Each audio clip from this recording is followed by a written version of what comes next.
فرعون لوی ظالمو. اول نمبر ظلم خیداو چې وی انا ربکم الاعلی، زه ستاسو لوی خدایم. دا غټ ظلم دی. تعالی دا عقل دی له خدای درکړی، دا سترګې الله دی لپاره درکړی دي چې د خدای مقابله کې ودرېږه. انا ربکم الاعلی، ستاسو لوی خدای. نمبر 1. دویمه سوا بنی اسرائیل اوسېدل په مصر کې. دا د یعقوب علیه السلام نوسیو. یعقوب علیه السلام چې کله مصر ته راغی د حضرت یوسف علیه السلام ملاقات لا، نو د یعقوب علیه السلام 12 بچیو. 12 د دې 12 بچو نه د هغه نسب خور شو، او د مصر د نیمې نه زیات یا نیمې ته برابر دا د یعقوب علیه السلام اولاد شو. د مصر چې کم خپل خلک وو، ذاتي کم خلک وو، بادشاهي د هغوی په لاس کې وه. وزیران هغوی وو، فرعون د هغوی نه و، هغې ته به قبطیان وی. نو هغوی به د موسی علیه السلام په دې قوم باندې د بني اسرائیلو کې موسی علیه السلام هم وروسته پیدا شوی دی، هارون علیه السلام هم پکې پیدا شوی دی.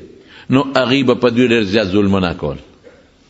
دا د ټټو کار به په دوی کو، ټټی به پې صفا کول، لارو کوڅو کار، دا چوړیانو باندې چې موږ نن کم خدمت کوو، ډیرانونه به په دوی چلول، او په ښځو به وله په کورونو کې خدمتونه کول چې تاسو خو د بار راغلي خلک یې، تاسو خو د مصر خلک نه، نو موږ له په کور کې خدمتونه کوئ. په ماشومانو به وله خدمتونه کول، او چې کم کمزوري کارونه به نو ابا بني اسرائیلو کول، د یعقوب علیه السلام لقب اسرائیلو د هغوی اولاد به کول دا کارونه. نو فرعون خوب ولیدو، وی زه په خپل تخت باندې ناست یم او یو سړی راغی په زمري سور دی، په زمري باندې، او چابک ورسره دی، او دی نیغ زما د دربار ته راننوت. او چې دربار ته څنګه راننوت په زمري سور دی، خدای پاکه دا څوک دی؟ او راتلو سره دغه زمري نه کوز شو او زما د تخت له یو لته ورکړه. چې لته یې ورکړه زما تخت پرېوته او زما ګریوان ته لاس واچو او د تخت نه سر د لاندې لاندې راوغورځولو. نو فرعون د خپلو خلکو سره مشوره وکړه، وی داسې خوب مې لیدلی دی صاحب، دا زمري باندې چې کم سړی را روانو، نو دا د په خیال کې راځي چې دا د کم طرف نه را روانو، سینګ شکل سړی و؟ یو دا د بني اسرائیلو د طرف نه را روانو. هغه زمونږ نوکران قوم چې کم دی د یعقوب علیه السلام نوسی، هغې طرف نه را روانو، او شکل یې هم د هغوی په شان معلومېده. دا هر چا شکل معلومیږي، دا هر قوم د شکل نه پته لګي چې دا د دې قوم سره تعلق لري. لکه اوس د پنجاب نه یو میلمه راغی دلته کېناسته او تاسو ورسره خبرې هم نه کړې، تاسو ته پته لګي چې دا د پنجاب دی. د پښتون نه مخ نه پته لګي چې دا پښتون دی. بیا پښتنو کې هم د بعضې علاقو خلک پیژندلی کېږي چې دا د پلانکې علاقې دی، دا د پلانکې علاقې دی، دا د پلانکې علاقې دی. وی بالکل شکل نه داسې معلومېده چې د یعقوب بني اسرائیلو والا دی، او د هغې د طرف نه هم راغی. وی صاحب د خوب تعبیر دی واضحه دی. څنګه دی؟ وی دوی کې به یو الک پیدا کېږي، بادشاهي به هم د نه اخلي او سر د لاندې به دې غورځوي، او طاقت به ورسره وي، لکه زمري طاقت دی.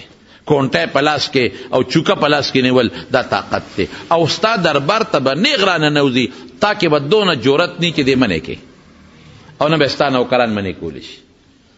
او دا تعبیر او ټولو او بالکل دا تعبیر څوک ورسره بس وی دا چلو که چې دې ته بند تړل پکار دی. سیلاب چې کله په سر راشي نو بیا ته ځان نشي خلاصولی، مخکې نه به ورته بند تړی، دې ته مخکې نه بند تړل پکار دی.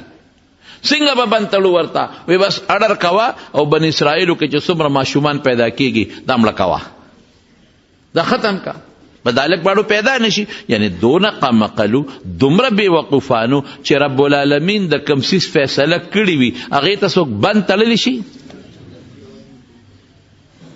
الله فیصله وکړه چې رب فیصله وکړه سپیره بچی ته هغې ته بند څنګه تړی؟ ته هغې ته بند نشي تړلی. خو دا ردی او خپل سوچو د الله د حکم، د الله د قاعدې او د الله د فیصلې په مخ کې زمارونو د انسان تدبیر هېڅ کار نشي کولی. تقدیری مسلو کې تدبیر کار نه کوي، تدبیر فیل کېږي. بیا ته به هر څومره تدبیر استعمال کې، خو چې تقدیری مسله پې راشي او د تقدیر توره پې راشي، تدبیر فیل.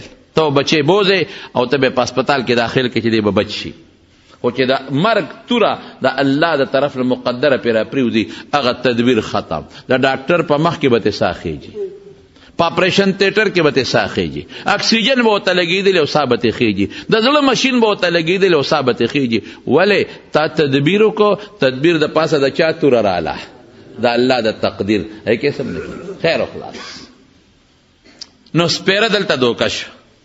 دغه وخت کې دې سپیره له پکار و چې ویرېدی، او تا ولې ما نه بادشاهي بالي، ولې به سر د لاندې غورځېږم؟ دا هلک به څوک چا د کې به طاقت څوک پیدا کوي؟ الله به پیدا کوي. ما خو د خدای مقابله کې د خدای اعلان کړی دی. اوهو دا نه ده پکار. بس توبه طایب کېدل پکار ورته، لیکن هغه نور موچت شو. اډر یې وویسته، وی بني اسرائیلو کې چې څومره ماشومان پیدا کېږي هغه وجنئ. ظلم زیات شو. دا بل ظلم، هغه الله سره ظلم او ورپسې مخلوق سره ظلم چې په بني اسرائیلو باندې تخپل ټټې پاکې او ته پلارو کوسې جارو کې او ته د هغې په ښځو په ماشومانو په کورونو کې خدمتونه کې او په ټوکې په کارونه کې وډیرانونه پې خوری. دغه یو ظلم. دا بل ظلم شروع شو. بس چې کم ماشوم به پیدا کېده په ګاونډ کې پته لګي، جاسوسان ګرځېدل، ماشوم به راواجي، مور مخکې به یې لال کړ. چا غږ کولی شو؟ لیکن زما رونو نبی کریم صلی الله علیه وسلم فرمای چې ظالم دې په خپل ظلم باندې سر نه اوچتوي. ظالم دې دا نه وایي چې زه ظلم کوم او ما ته څوک نشي را رسېدی. الله پاک رسول الله مبارک فرمای ان الله لیملی الی الظالم، خدای ظالم له مهلت ورکوي، خو چې کله ونیسي نو بیا ته څوک نشي را خلاصولی. بیا اقا ظالم چغې وباسي په کټ کې پروتي او یو یو چغې د اسمانه پورې خیجي، خو الله بیا رانیولي، بیا راونیسي.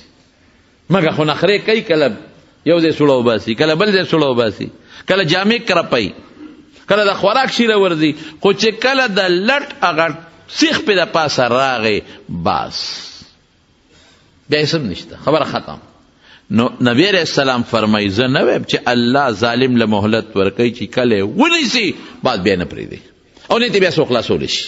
خو زمونږ ایمان دی. الله پاک داسې وکړله چې دا قوم ورته راوچت شو، صاحب دا خو چې دا ماشومان ته وجنې نو دا بوډاګان به مړه شي، دا ځوانان به بوډاګان شي، نو بیا به کال 2 4 10 20 کاله په زموږ خدمت څوک کوي؟ نو دلته بیا تیر وته وی یو کال وجنې بل کال مه وجنې.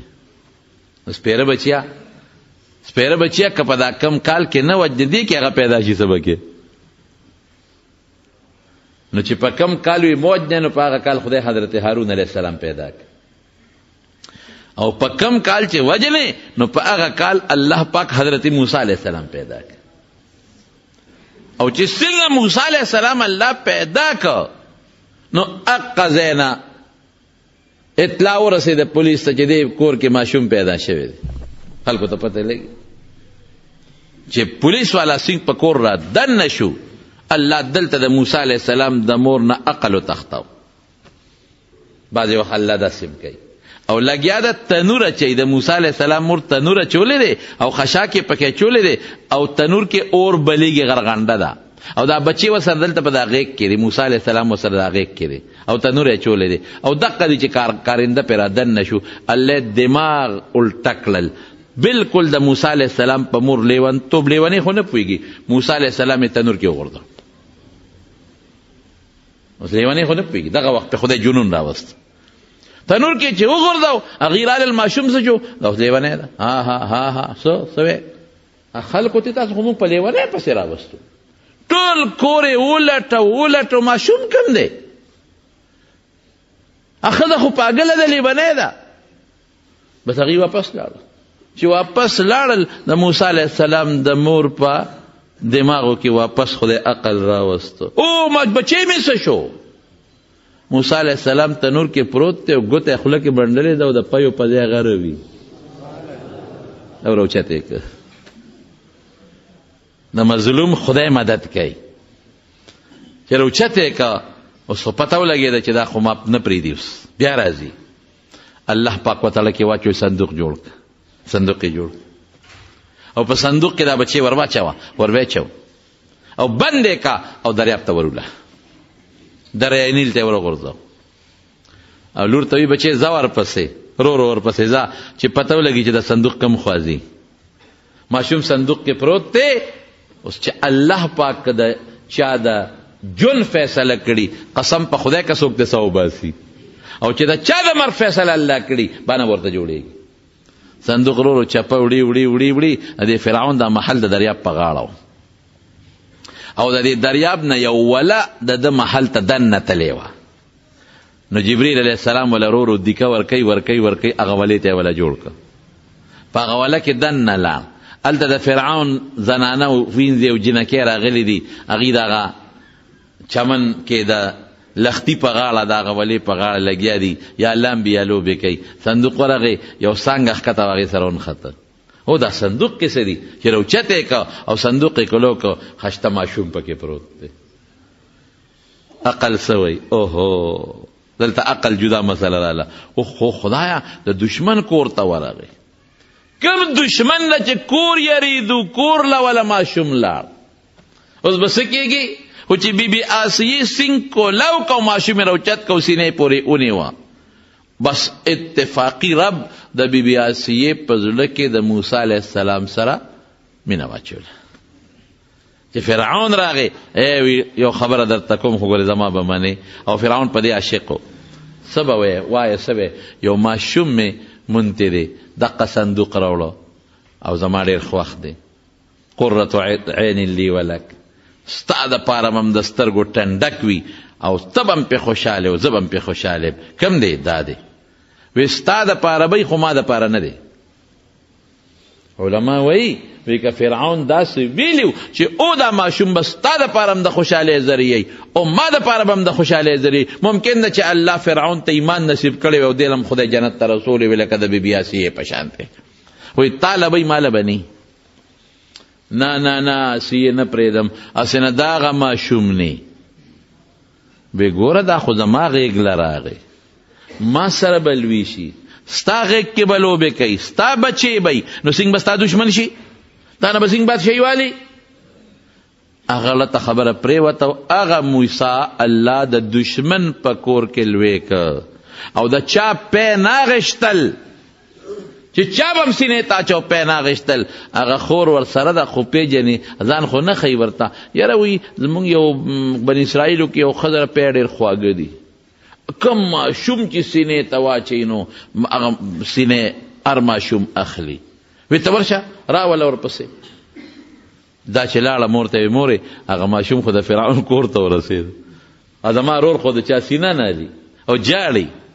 او وی چې ما ورته ستا هله وی چې دغسې یو ښځه ده او خواږه پی دي، هر ماشوم چې سینې ته اچوي نو هغه پی خوري. نو اوس الله څه کوي؟ که دا نیغه تللی وی چې ښه ورځم نو شک به پې کو چې هم د دې بچی دی. وی نه نه نه زه پردي بچي ورته واچولی شم لوبولی چې ځان له کلک کې پې. د فرعون کارندګان لاړله او ورته یې وی چې هغه ښځه خو نه راځي. وی ګوره ته څومره تنخوا چې غواړې مونږ ورکوو او را دي چې زمونږ په دې محل کې زمونږ د ماشوم مونتی دی پی به وله ورکړي. د موسی علیه السلام یې نه نه زه نه شمه، که دلته یې را کوي را دي، که دلته به وله لوی کړم تنخوا به هم را کوي، ډوډۍ به هم را کوي، او که دلته یې نه راوړي زه پردو محلونو ته نه شم تللی. بی بی آسیې فرعون ته ویل ته به یې وله ولیږو ځه نو. وی ښه ویې لېږول. خپل بچی واپس غېږ له خدای راوسته، خپل کور له یې وله راوسته، تنخوا وله بېله مقرر شوه او پروتوکول ورته بېل مقرر دی. صاحب د موسی علیه السلام د مور ډېر لوی عزت چې د فرعون بچي له پی ورکوي، د فرعون ماشوم له پی ورکوي. خلک به راتلل او دې ته به زموږ سپاره شو که د فرعون ښځې ته زموږ سپاره شو که. ګوره الله پاک چې زموږ پښتانه وایي وی چې خدای بچ کوي نو سر وله د کاڼي لاندې که خو خدای به بچ کوي. داسې ده که نه؟ 60 ډزه سړی لګېدلی دی، 60 ډزه او خدای بچ کړی دی. یو ډز لګېدلی دی مړ شوی دی، 60 ډزه لګېدلی دی بچ شوی دی، یو ډز لګېدلی دی مړ شوی دی. د زړه مریض دی او ډاکټر ورته وایي بس ستا اپریشن هم نه کېږي، ستا شوګر دی، ستا داسې بیماری چې ستا پریشن هم نه کېږي اجمدی ګرځي په بل ټوخی راغلی دی اسپتال تم نه دی رسېدلی په لاره دی سوتی ده نظام چلوونکی څوک دی الله دی ژوند او مرګ د چا په لاس کې دي د الله په لاس کې دي او عزت او ذلت د چا لاس کې دی هم د رب العالمین په لاس کې دی هغه موسی علیه السلام خدای لوی که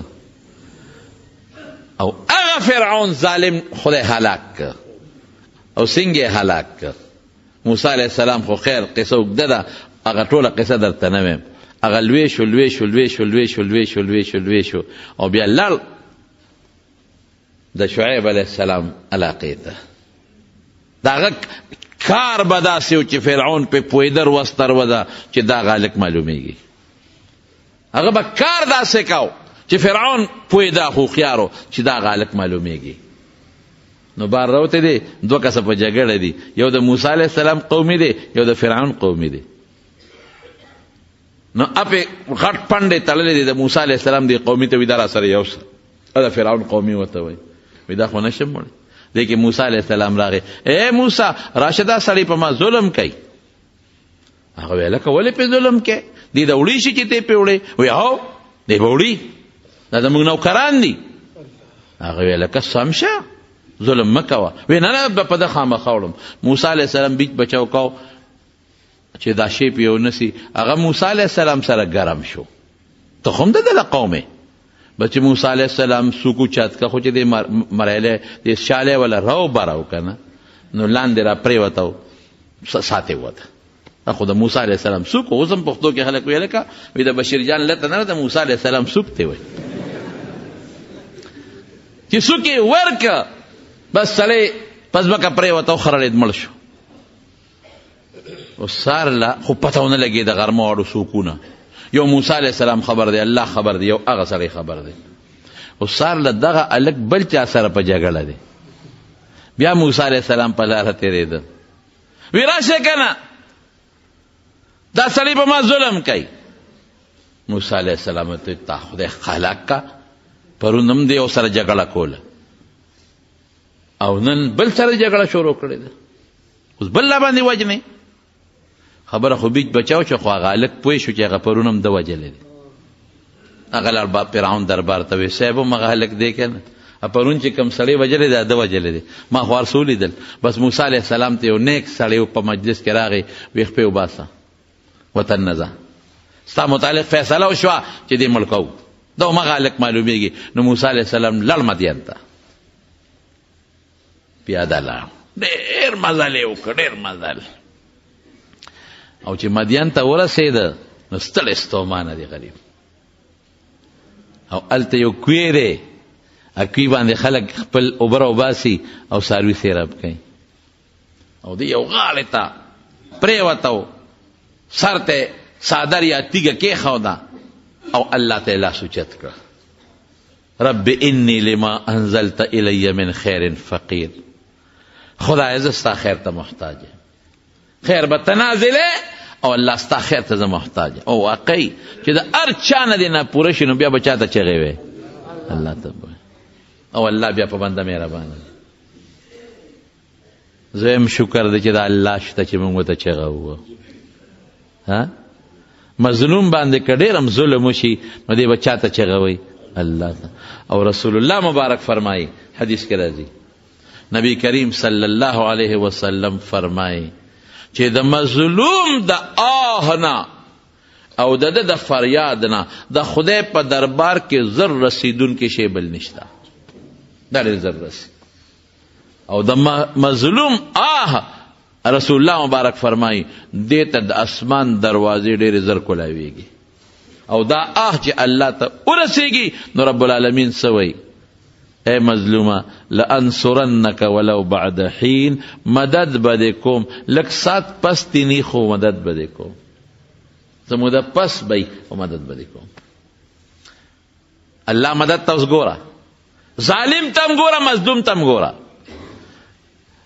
چې خلکو څنګه خپل ګړې چیلی و خان سیراب کړل نو یو غټه تیږه به چې هغه به ګڼو کسانو چتوله او په کوي به یې ښوده نو هغې خلکو هغه تیږه واغېسته او د کوي د پاسه کېښوده لږې شانتې اوبې بار په حوض کې پرېښودې او دا 2 جنکینې دي هغې خپلې ګډې چیلې منې کوي اخواته نه را پرېږدي خو چې خلکو تیږه کېښوده او بلګې پاتې شوې نو موسی علیه السلام دا جنکو نه تپوس وکړو وړو تاسو څوک یې یاره زمونږ یو بابا دی بوډا دی سپینګیري د هغه لوڼه یو رورم نشته او مونږ به هله دا خپلې ګډې چیلې سیراب کوو چې دا خلک لاړ شي خلکو سره یو ځای مونږ نه ورځو چې هغوی تیږه کېښوده او به خو لږې پاتې شوې بس موسی علیه السلام ورپاسېد او په یوازې هغه تیږه ونیوه او اخ کړه پیغمبري طاقت دی او کومه بورقه چې به 10 کس ورایستله په یوازې ګرګړۍ ته وکړه راویویستله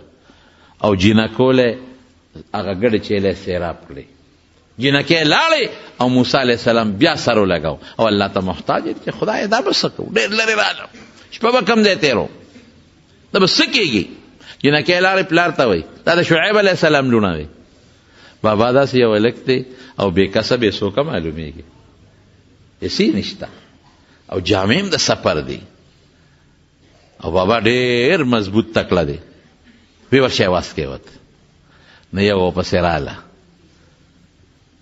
او ورته وی ای مرګري زما پلار دی غواړي ان ابي يدعوك بابا مې ته اواز کوي چې تا موږ لکه مې ګډې چیلې سیراب کړې د هغې مزدوري درکوي بس ده وی زه ډېره ښه ده ما خو د خدای دپاره کړي دي خو چې سره کوي زه ور به شو سړی که نیک سړی وي نو څه رهنمایي به ترې والم جینۍ مخکې د موسی علیه السلام ورپسې دی نو موسی علیه السلام ورته وایي هغه جینۍ ته وی ای خورکۍ ته رستو شه ته چې ما نه مخکې نو د هوا سره ستا د پنسا لقي نو دا وجود دی ما ته ښکاري نو ته رستو شه او ما له اواز راکوه چې ښي طرف ته تو شه یا ګس طرف ته تو شه په دې چل شعیب علیه السلام له ورسو شعیب علیه السلام چې ورته وکتل معلومات یې ته وکړل وی دغه چل شوی دی وی فکر مه کوه د ظالمانو نه خدای بچ کړئ دلته د فرعون بادشاهي نه چلیږي دغه غم خو دی ختم جینۍ ورته وی بابا ځان سره خو به مزدور نیسې که نه نو دې نه نیسې مزدور له 2 صفته پکار دی یو طاقت اخو موږ ولیده خط مضبوط دی ابورقه د 10 په یوازې راوباسي هغه ته تیږه په یوازې په کوی کېښوده یو امانتګري ولا شرط دی نو سړی امانتګرم دی په لارې زما خپو ته نه دي کتلی نو شعیب علیه السلام ورته وایي ای بچې که زما سره دې څه وخت تېر که نو یو لور به درته په نکاح کم 8 کاله را سره تېر که 8 او که 10 دې تېر کړل نو دا به ستا مهرباني وي موسی علیه السلام یې ډېره ښه ده 10 کاله د شعیب علیه السلام سره تېر کړل 10 او شعیب علیه السلام ورته خپله لور په نکاح کړه او دی ورته وایي موسی علیه السلام چې اوس خو ډېر وخت تېر شوی زه ځم خپل وطن ته مصر ته هلته بس مور به ووینو رور به ووینم او کیدای شي ما څوک نه پېژني 10 کاله ډېره موده ده دا ښځه به هم ځان سره بوزم وی ښځه ګډې چیلې والا ورکړې وي ها ګډې چیلې هم ځان سره واله او دا ښځه دې هم بوزه او دننه ورشه یو چوکه راواله یو کونټی چې په لاره ګډو چیلو ته پې پاڼې غورځئ پاڼې څنډئ چې موسی علیه السلام لار چوکۍ راواغېسته شعیب علیه السلام ته دا مې راواغېست وی دا کېده بله راواله هغه یې کېښوده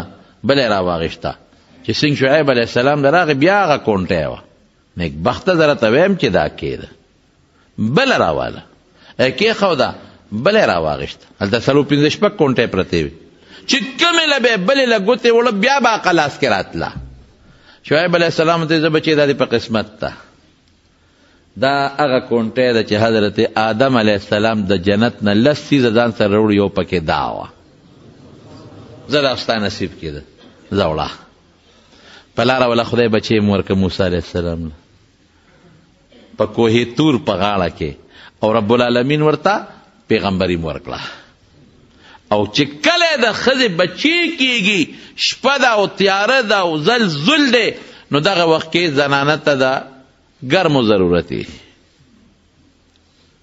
نو ښځه ورته وایي چې دا به څه کوو دا خو شپه ده نو مخامخ یې اور ولیده نو موسی علیه السلام ښځې ته وایي وی زه ورځم دی اور سره به خامخا څوکي اور بغیر د انسان نه نی نو زه ورځم که څوک انسان تاله به راولم چې ستا د دې ماشوم د کېدو خدمت وکړي او که څه ګرم څیزونه کې درته راوړم نو ښځه ورته وایي داسې کار وکړه چې دې علاقه کې ماران ډېر زیات دي ګورې.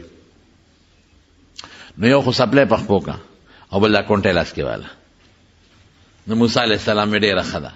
نو چې څنګ لاړه نو هغه یو اونه وه او د هغې نه رڼا ختېدله. ظاهر کې داسې معلومېدله لکه چې اورې خو اور نو. نو دې حیران دی چې خدای د ونې په سر اور بلیږي. نو شونټی راواغېشته او هغې ته نږدې کړه. نو چې نږدې کړه نو هغه اور ته اوچت شو. نو چې دې څنګ شونټی نږدې کوي نو ورته بره خېږي. خدای دا څنګه چل دی؟ نو په دې سوچ کې دی چې د هغې نه ورته آواز وشو ای موسی انی انا ربک فاخلع نعلیک، زه ستا رب یم اور نه یم. فاخلع نعلیک پڼې وباسه انک بالوادي المقدس طوا. دا خو ډېره پاکه علاقه ده، پڼې دې وباسه. نو دی وی الله کوم ځای اواز داسې راځي. د الله اواز یوازې په غوږ نه اورېدلی کېږي. د الله اواز انسان په هر اندام اوري. د بنده د اواز په شانتې نه چې په غوږ اورېدلی کېږي. نو دې سر تاوی راته ووایه این انت یا رب، الله کوم ځای، الله کوم ځای. رب العالمین ورته دوه معجزې ورکړې او اډر یې ورکړ زه فرعون له ځه. وی د هغې خو په ما بدل را پورې دی، فکر مه کوه، هېڅ غږ مه کوه، هېڅ فکر مه کوه، زه له سره مردګرې مه کنه. کونټی به دي چې کله هم تکلیف ته پیښېږي دا غورځوه، اجدها به ترې جوړېږي. او کاغه د نه بل دلیل غوښته نو لاس ترخ کې منډه او بار راوباسه، هغې نه به رڼاګانې خېږي. وی الله ما له ملګري په کار دی. وی زه ستا ورور هارون مې له ملګري که چې موسی علیه السلام څنګه راورسېد مصر ته، هارون علیه السلام الله خبر کړی ځکه هغه ته پیغمبري میلو وه، هغه استقبال ته ولاړ. ورور یې ځان سره که نیک فرعون له ورغی. همقسې وشوه چې کم خوب فرعون لیدلی و، نیغ په دربار ورغی او چا کې جرأت نو چې ورته وی چې په دې دربار مه راځه، دا خو د فرعون دربار دی. نیغ ورغی او فرعون ته مخامخ ودرېد. هغه یو خوا بل خوا چې دا لږ څنګه راغی، کونټی ورسره دا څه کوي، چا کې جرأت نو چې منې کړې وي، ته څنګه راغلی لکه؟ ورته وی زه موسی یم. ښه پېژنې مې چې تا سره مې کوم وخت تېر کړی دی، زه د خدای پیغمبر یم، دا مې ورور دی هارون، دا هم د خدای پیغمبر دی او موږ راغلي یو. او بس ډېره ګناه دی وکړه، ډېر ظلم دی وکړه. اوس هم الله دله مهلت درکوي، توبه وباسه. اوس هم الله دې معاف کوي، توبه وباسه. الله یو منه، موږ د خدای رسول منه. هغه چې خوا دې خوا کول، موسی علیه السلام ته الله وی دا کونټی غورځوه. خو چې کونټی وغورځوه د هغې نه وجدها ښامار جوړ شو او فرعون غروال منډه یې کړی. زموږ بعضې کتابونه لیکي وی اویا دستونه یې وکړل او څوک وایي شپږ شل یې وکړل. نو مې دا دغه وخت کې چا شمېرلی و او دستونه څوک د چا شماري. خو خیر خلاصه دا ده چې دستونه پې ولګېدل، یره پې راله، منډه یې وواله او موسی علیه السلام ته شی کنټرول کا، چې قابو که اوس که موږ پسې خوله راوچته کړه خو غرق به م کي. دا په الله یره تېروله. موسی علیه السلام چې کونټۍ ته ګوتې کړې هغې نه واپس امسا جوړه شوه. او ته ستا څه دلیل دی؟ دا دې ونه لید بیا در پرېږدم؟ نه نه نه خدای ته وګوره، بیا در پرېږدم، دې تخت کې در پرېږدم درته. موسی علیه السلام لاره وویست، دا سره وویست، هغې نه رڼا ختېده خو د برګي مرض په شانتې ده پوره رڼا یې کوله.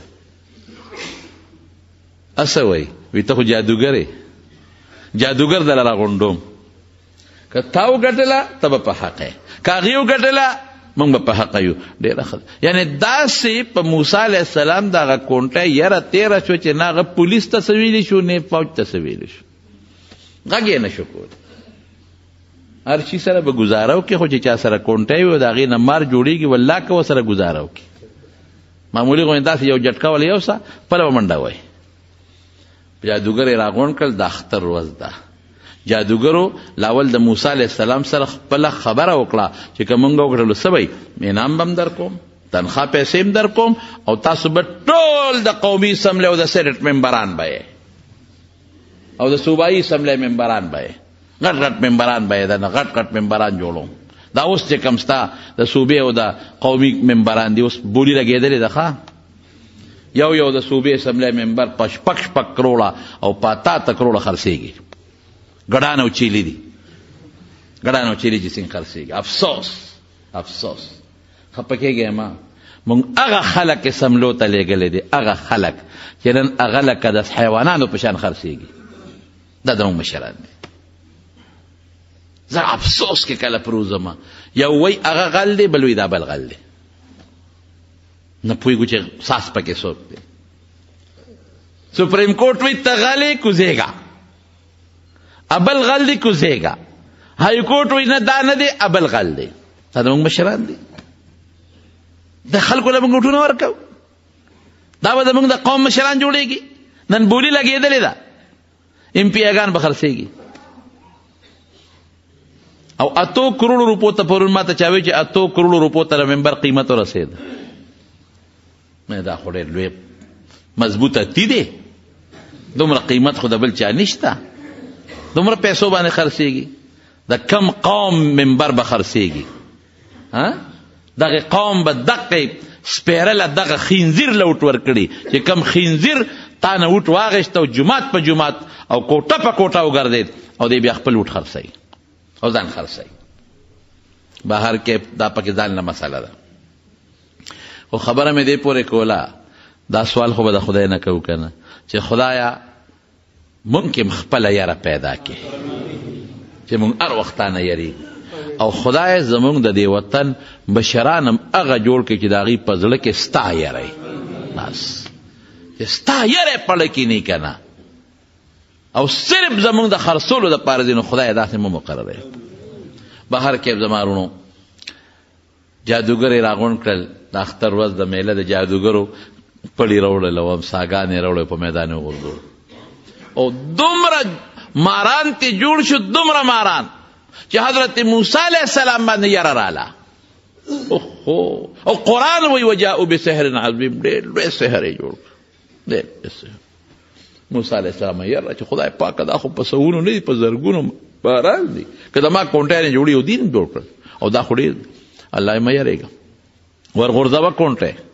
خو چې موسی علیه السلام کونټۍ څنګه وغورځوله، کونټۍ لګیا شوه او یو خولې په دا یو غاړه کې کړه او بله په دا بله غاړه کې کړه، خو چې شلقې یې ورکړه ټول یې راغونډ کړل او خوند یې هم پې ونه وه، غونډ یې تېر کړل. او کونټۍ والا د موسی علیه السلام مر فرعون طرف ته ور روان شو، او چې ورلل نو په هغه د ټیزونو باران. شي لیسا شي قابو کا موسی وی نه نه دې پرې، خدای ته وګوره، ستا د غرب باندې قسم چې ستا مشي قابو کا غر کې. اوس منې که نه منې؟ جادوګر پوه شو، مولا پیژني، ناتخوان پیژني، جادوګر پیژني، هغې پوه جادوګر نه دی. ټولو په یو ژبه چغه کړې آمنا برب موسی و هارون، زمونږ د موسی او د هارون په رب ایمان. ټول مسلمانان شو. او فرعون سوی پرېږدم هم چېته لاس او خپې ده نه پرې کوم، ښې لاس او ګس خپه، او لښکر یې راوویسته. موسی علیه السلام الله سره مشوره وکړه، څه وکړم؟ وي داسې وکړه چې دا چې څومره مسلمانان دي ستا د قوم او دا جادوګر هم ټول مسلمانان شو، دا واله زره ته لار ښیم ځه. الله ورته لار ښوله، دوی تلل او فرعون ته اطلاع میلو چې سړي خو د نه وتښتېدل، هغه 6 لښکر د فرعون ورپسې شي. موسی علیه السلام ته قوم وایي چې دا په خپله خوښه په دې لار روانې، وی نه دا راته الله ښودلې ده، وی دا خو به دریاب ورغلې ده، اوس به څه کوو؟ هلته دریاب او دې خوا د فرعون لښکر، اوس به کیس په دې لاره ولې رالې؟ موسی علیه السلام الله ته وی الله څوکم؟ فلما تراءى الفئتان قال انا لمدرکون قال کلا، الله را لاندې کړو، هغه دې راورسېدل. الله وی نه هېڅ هم نشي کولی، ورځه پې دریاب دی، ته ور نږدې شې، چې نږدې شوې کونټۍ والا یو سا کونټۍ یوړه دریاب کې خدای 12 لارې جوړې کړې، هوا پکې وچلېده، ځمکه موچه شوه، او اړه روکه چې لومبۍ لار د پلانکي قوم، دویمه د پلانکي، درېیمه د پلانکي، چې ازدحام جوړ نه شي، هر قوم په خپل اسانه لاړ شي. موسی علیه السلام سره د قومه پورې وت. او فرعون چې څنګه راغی نو د خپل قوم ته وی هم لیدل دومره زما روب دی چې هلته مو دریاب راتاو شلېده، خو چې را نږدې شو که نه نو بیا پې یاره ټرتار پې ولګېد، ټرتار یاره هسې نه چې وردر نه شو، چې ته غرق نه شو.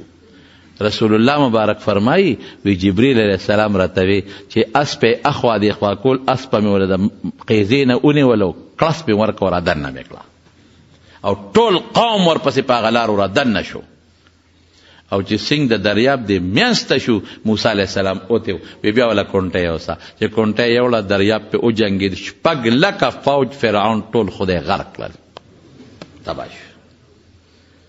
رسول الله مبارک فرمایي بخاری کې حدیث دی چې جبرئیل علیه السلام راته وی چې اے د الله رسوله ارمان کاغه وخت دی لیدلې وی ما د دریاب د ویخ نه توره خټه راوویسته او د فرعون په دا خوله کې به منډله په دا خوله کې زما رونو د ظالم انجام تاسو ولید 6 لکه بعض علما لا ډېر یاد 6 لکو ظالمانو فوج پولیس سره خدای په دریاب غرق او موسی علیه السلام سره د بنی اسرائیلو الله حفاظت وکړه او بیا په کم میدان ته چې موسی علیه السلام لاړ هلته وله من او سلوه راځي ترنجبین راځي سیسه ملزان راځي هغه خوري او د اوریځې سورې پې د پاسه ګرځي او د موسی علیه السلام د معجزې د اوبو نه فایده اخلي هغه وبس کي هغه مصر هغه باغونه هغه کورونه هغه کلی هغه سره هغه سپین ټول خدای موسی علیه السلام او بنی اسرائیلو له ورکړل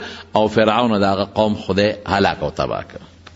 دې وجې نه رسول الله صلی الله علیه وسلم فرمایي چې الله ظالم له موقع ورکوي خو چې کله ونیسي نو بیا نه پرېږدي. او دې وجې نه نبی کریم صلی الله علیه وسلم فرمایي اتقوا الظلم اے بندگانو د ظلم نه ځان وساته فإن الظلم ظلمات یوم القیامه دا به د قیامت پر ورځ باندې تیاری وي تیاری.